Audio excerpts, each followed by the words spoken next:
This is a big collection of crafting supplies and little tools.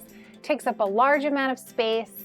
Well, you can now consolidate all of these supplies into a 10-inch footprint. This is the Scrapbook.com 360 Craft Tower. It is a genius storage solution.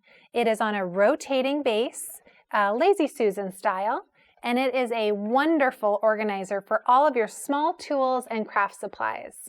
About 13 inches high when assembled without product, and taking up only a 10-inch footprint. Included in your tower kit will either be 4 or 8 wedge-shaped shelves, depending on which product kit you chose. It also includes the silicone rings for easily assembling and securing the shelves. It features repositionable shelves with customizable placement, 7 different shelf levels and positions to choose from. The lipped shelves safely secure your contents. And don't forget the 3-tier top rack storage.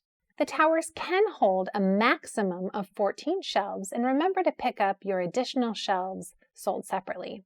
You will love the endless possibilities and combinations with this 360 craft tower, and soon it will be filled with all of your favorite small tools and crafting supplies. Thanks for watching. If you liked this video and want to see more from Scrapbook.com, please like, share, subscribe, and leave a message. Happiness is life handmade.